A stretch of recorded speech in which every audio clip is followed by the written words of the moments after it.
Di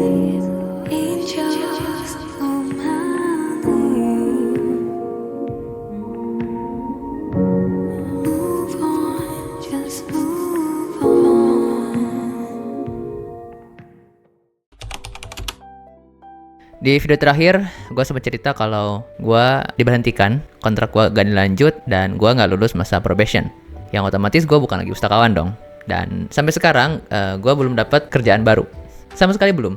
Nyebar loker udah, cuman memang belum keterima aja. Dan kalian tahu, selama masa periode itu, gue ngalamin hal yang cukup membagongkan sih. Gimana bilangnya ya?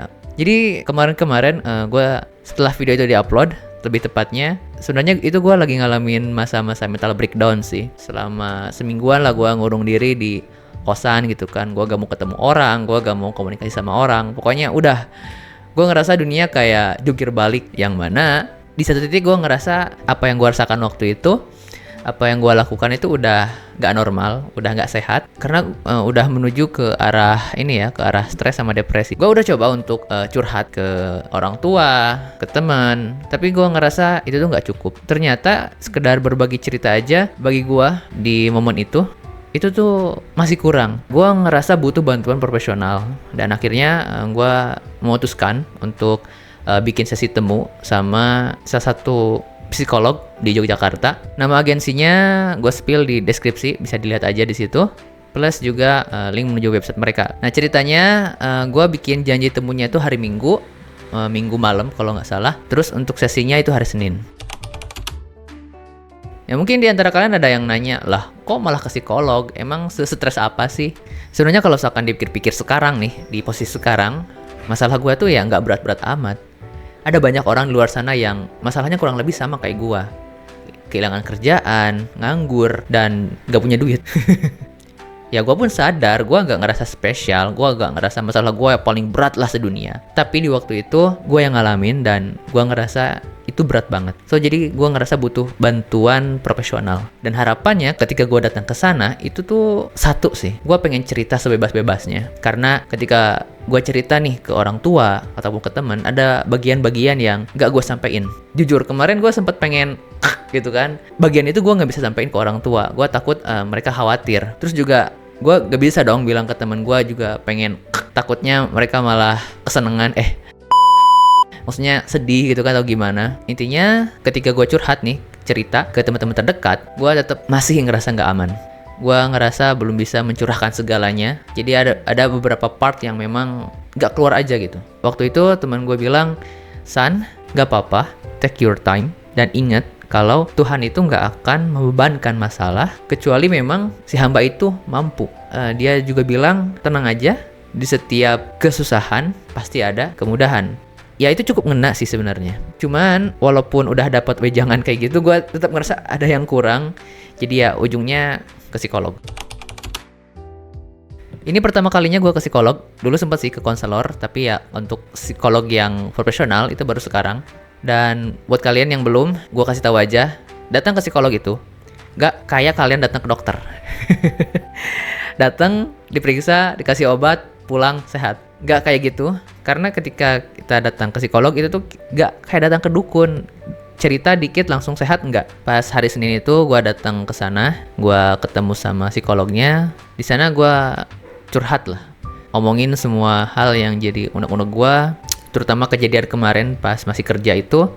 Terus juga ya beberapa bayangan menakutkan yang gue alamin, kayak trauma masa kecil. Ya gue gak yakin sih itu disebut trauma atau enggak, tapi ya kejadian itu terbayang-terbayang terus lah sampai sekarang. Gue ceritain hal itu. Ya pokoknya di situ lepas semua lah. Gue juga bilang kalau gue sempat mikir untuk gitu kan.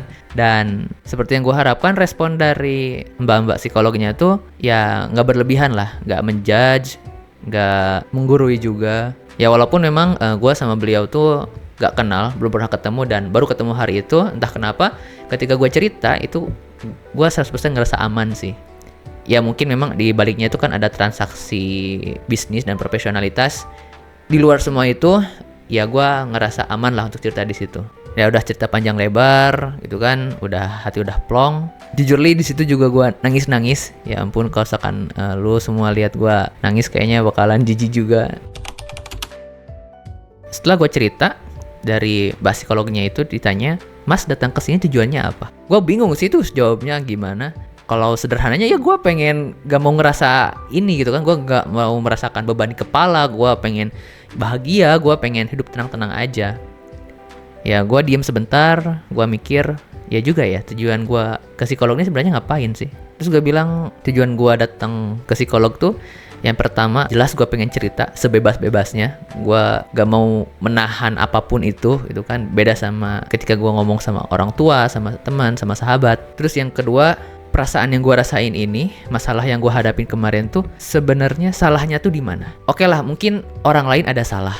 Tapi untuk gue pribadi ada nggak sih salahnya di gue tuh gimana? Karena untuk orang lain itu kan kita nggak bisa kontrol.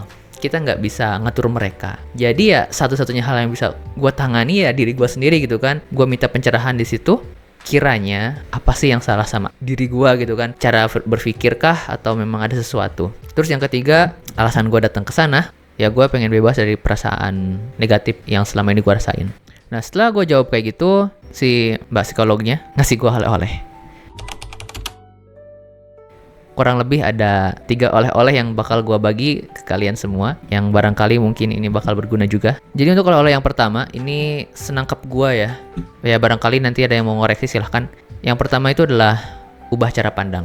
Jadi tanpa gue sadar, gue selalu memandang masalah itu sebagai hal yang negatif, yang mana hasilnya itu juga membuahkan perasaan negatif. Misal nih, waktu itu kan gue pernah dimarahin nih sama atasan gitu kan. Nah gue memandang teguran itu sebagai hal yang negatif, dan hasilnya ke diri guanya sendiri ya jadi negatif. Gue jadi berpikiran jelek, terus ke performa juga ngaruh. Seharusnya masalah itu, kata si mbak psikolog, dipandang dengan cara positif. Misal tadi kan gue dimarahin, sebaiknya gue tuh memandang masalah itu, oh iya gue dimarahin karena gue harus improve nih. Karena itu tuh lah bentuk ketegasan, bentuk kasih sayang atasan ke gue sebagai bawahan. Ya awalnya gue gak percaya sama omongan si mbak psikolog. Nah, tapi lama-lama gue pikir, ya juga ya, selama ini ternyata cara gue untuk memandang masalah apapun itu, di dalam kerjaan ataupun di luar, ternyata memang selalu negatif. Gue belum mencoba untuk melihat segala sesuatu itu dalam lingkup yang positif. Mungkin di antara kalian juga ada ya yang selama ini memandang masalah itu sebagai sesuatu yang negatif, sesuatu yang aib lah. Mungkin sebaiknya mulai dari sekarang pandang hal itu sebagai cara positif untuk mengembangkan diri gitu. Jangan sampai kayak gue yang akibatnya ya seperti yang kalian lihat lah, gue kehilangan kerjaan. Terus yang oleh-oleh kedua, gue diminta untuk belajar basa-basi sama orang. Gue introvert, iya. Gue tuh tipe orang yang pendiam gitu. Maksudnya ketika nggak ada hal yang perlu dibicarakan, ketika orang-orang gak nanya ya gue nggak ngerespon, gue diem aja. Gak ada niatan untuk bisa basa-basi.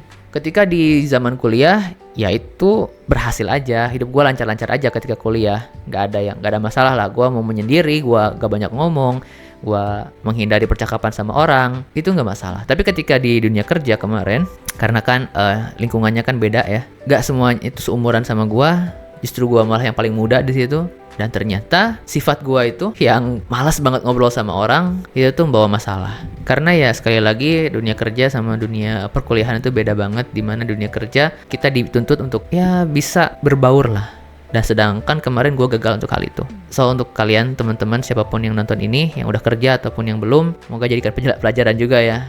Gue diminta untuk belajar berbahasa-basi sama orang, entah itu lebih muda, lebih tua, supaya bisa berbaur sama lingkungan. Karena ya ini demi kebaikan juga. Kalau misalkan gue tetap kayak gini terus, takutnya ya ini malah jadi trouble bagi gue ke depannya.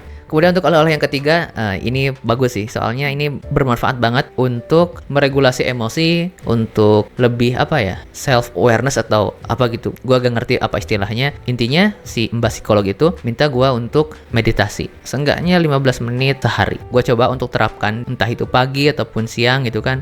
Gue matiin HP, matiin laptop, gue duduk, mencoba lah menyelami diri gue gitu kan.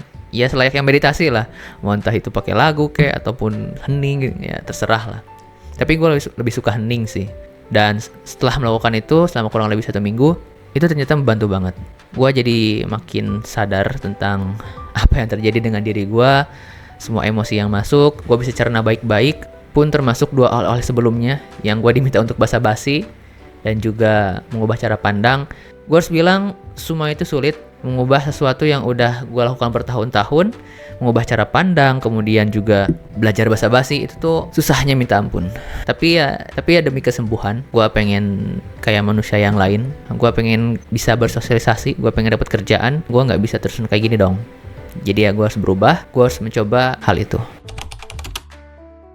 Kalau kalian punya pengalaman serupa, mungkin bisa cerita di kolom komentar. Dan kalau video ini dirasa bermanfaat, bisalah tekan tombol subscribe dan juga nyalakan notifikasinya. Oke, makasih semuanya. Makasih para tetangga yang baik. Gue Hasan, sampai jumpa di video berikutnya. See ya.